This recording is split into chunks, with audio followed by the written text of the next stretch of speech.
Hello everyone. మనం ఈ వీడియోలో రీసెంట్గా జరిగిన G7 సమిట్ గురించి డిస్కస్ చేద్దాం. రైట్, చాలా ఇంపార్టెంట్ సమిట్ అండి.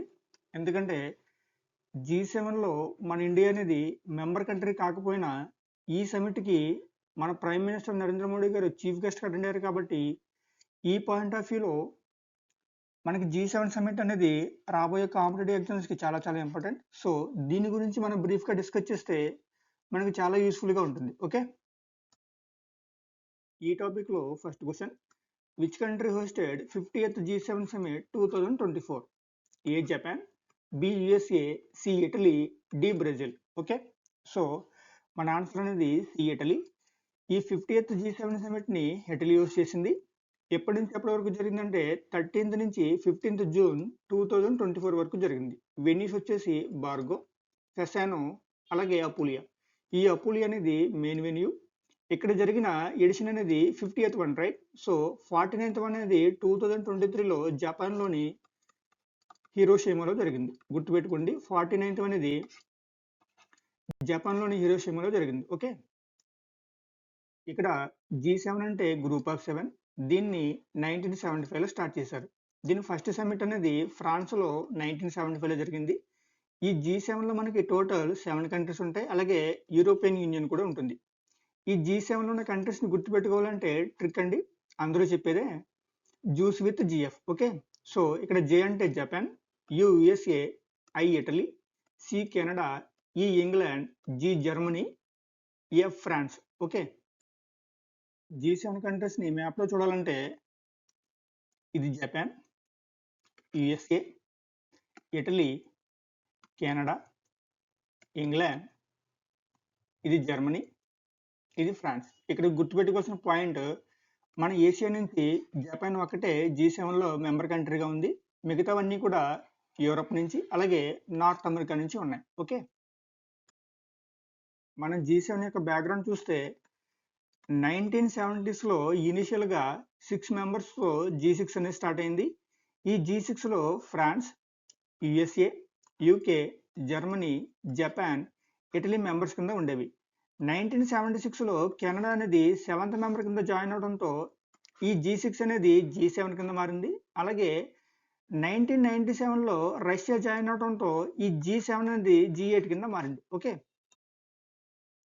2014లో రష్యా యుక్రెయిన్ యొక్క క్రీమియా రీజియన్ని ఆక్రమించుకోవడం వల్ల రష్యాని G8 నుంచి తొలగించడం జరిగింది. సో అప్పటి వరకు ఉన్న G8 కాస్త రష్యాని తొలగించిన తర్వాత G7 కింద మారింది. రైట్, అలాగే 1977 నుంచి యూరోపియన్ యూనియన్ అనేది G7లో కంటిన్యూస్గా పార్టిసిపేట్ చేస్తూనే ఉంది. ఓకే, G7 యొక్క ఫస్ట్ సమిట్ అనేది ఫ్రాన్స్లోని రాంబైలెట్లో 1975లో జరిగింది.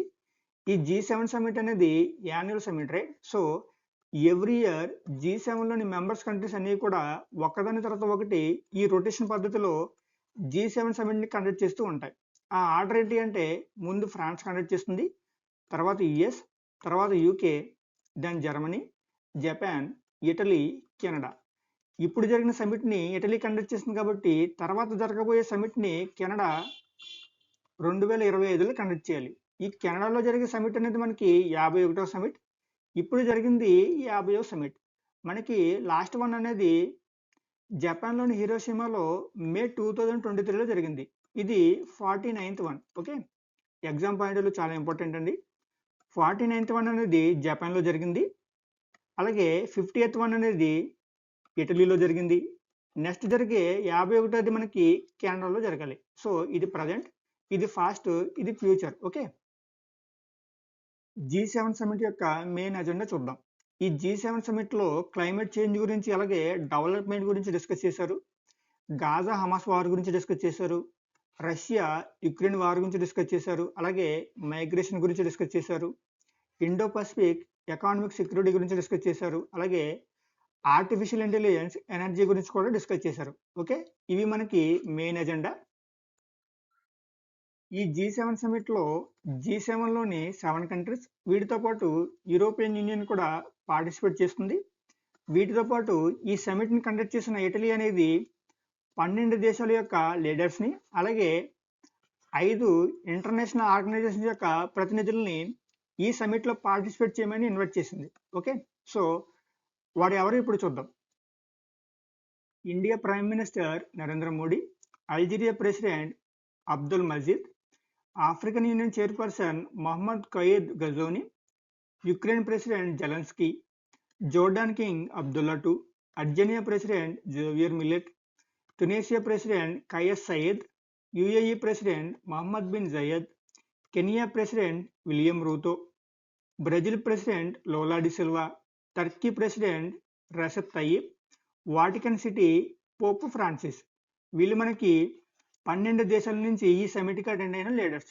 వీరితో పాటు African Development Bank president Akinwumi Adesina, IMF CMD Kristalina Georgieva, secretary general of the Organisation for Economic Cooperation and Development Mathias Cormann, United Nations secretary general Antonio Guterres, World Bank's president Ajay Banga. వీరు మనకి 5 international organisation నుంచి ఈ సమిట్కి attend అయిన ప్రతినిధులు. Okay, ఇప్పటి వరకు మనం రీసెంట్గా జరిగిన G7 సమిట్ అనేది ఎక్కడ జరిగింది, ఎవరు కండక్ట్ చేశారు, అలాగే ఈ G7లోని మెంబర్స్ ఎవరు, ఈ G7 సమిట్కి ఎవరెవరిని ఇన్వైట్ చేశారు అనేది చూసాం.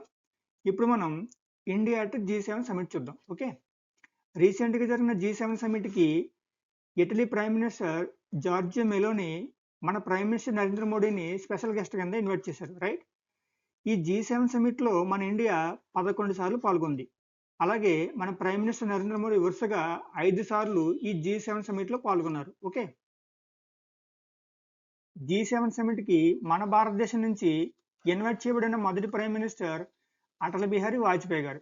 ఈయన్ని 2003లో ఫ్రాన్స్లో జరిగిన G7 సమిట్కి ఆహ్వానించారు. రైట్, ఆయన తర్వాతి ప్రైమ్ మినిస్టర్ మన్మోహన్ సింగ్ గారు 2005, 2006, 2007, 2008 అలాగే 2009లో జరిగిన G7 సమిట్కి అటెండ్ అయ్యారు. ఈయన తర్వాత ఇప్పుడు ప్రైమ్ మినిస్టర్ నరేంద్ర మోడీ గారు 2019, 2021, 2022, 2023 అలాగే 2024లో కూడా నరేంద్ర మోడీ గారు G7 సమిట్లో పార్టిసిపేట్ చేశారు. ఓకే, ఇప్పుడు మనం G7 గురించి ఇంపార్టెంట్ పాయింట్స్ చూద్దాం. 1970sలో US, France, UK, Germany, Japan and Italy ఇవి 6 కూడా గ్రూప్ 6 కింద ఫామ్ అయినాయి. ఇవి ఆ టైంలో అడ్వాన్స్డ్ ఇండస్ట్రియల్ ఎకానమీస్ అన్నట్టు. ఇవి ఎందుకు ఫామ్ అయినాయి అంటే పొలిటికల్ అండ్ ఎకానమిక్ యొక్క ఇంపార్టెన్స్ని డిస్కస్ చేయడానికి యాన్యువల్గా మీట్ అయ్యేవి. ఆ తర్వాత 1976లో కెనడా అనేది ఈ గ్రూప్లో జాయిన్ అవడం వల్ల ఈ G6 కాస్త G7 కింద మారింది. ఓకే, కెనడా అనేది 1976లో జాయిన్ అయింది. అలాగే యూరోపియన్ యూనియన్ 1977 నుంచి G7లో పార్టిసిపేట్ చేస్తూ ఉంది. 1998లో రష్యా ఈ గ్రూప్లో జాయిన్ అవడం వల్ల G7 కాస్త G8 కింద మారింది. ఆ తర్వాత 2014లో క్రీమియా కాన్ఫ్లిక్ట్ తర్వాత రష్యాని G8 నుంచి తీసేశారు. రైట్, సో అగైన్ మనకి G8 కాస్త G7 అయింది. ఓకే, ఇవి మనకి G7లో ఉన్న countries: Canada, France, Germany, Italy, Japan, UK and USA. వీటితో రష్యా కలిస్తే G8 అవుతుంది. ఈ G8కి Argentina, Australia, Brazil, China, European Union, India, Indonesia, Mexico, Saudi Arabia, South Africa, South Korea and Turkey ఇవి కలిస్తే గ్రూప్ ఆఫ్ 20 ఇది మనకి G20 అవుతుంది. రైట్, ఈ G20లో ఇండియా కూడా member. Okay, next question, G7 summit 2024కు ఎవరు అధ్యక్షత వహించారు? Who chaired G7 summit 2024? A PM Modi, B Joe Biden, C Rishi Sunak, D Giorgia Meloni. Answer అనేది డి అవుతుంది. ఎందుకంటే ఈ G7 సమిట్ని ఇటలీ హోస్ట్ చేసింది కాబట్టి Italy prime minister Giorgia Meloni ఈ G7 సమిట్కి అధ్యక్షత వహించారు. ఓకే, వీరు G7 మెంబర్స్ నుంచి సమిట్లో పార్టిసిపేట్ చేసిన లీడర్స్: ఇటలీ నుంచి prime minister Giorgia Meloni, Canada prime minister Justin Trudeau, France president Emmanuel Macron, Germany chancellor Olaf Scholz, Japan prime minister Fumio Kishida, United Kingdom prime minister Rishi Sunak. ఈయన change అయ్యారండి, update చేసుకోండి. USA నుంచి prime minister Joe Biden, EU నుంచి Ursula von der Leyen. Okay, వీరు మనకి G7 summit లో participate చేసిన leaders. Next question, G7 summit 2024కు భారతదేశం నుండి ముఖ్య అతిథి ఎవరు? Who is the chief guest in G7 summit 2024 from India? Okay, A S Jaishankar, B Rajnath Singh, C Narendra Modi, D Amit Shah. Okay, ఎవరండి? మన దేశం నుండి మన ప్రైమ్ మినిస్టర్ నరేంద్ర మోడీ గారు ఈ G7 సమిట్కి చీఫ్ గెస్ట్ కింద అటెండ్ అయ్యారు.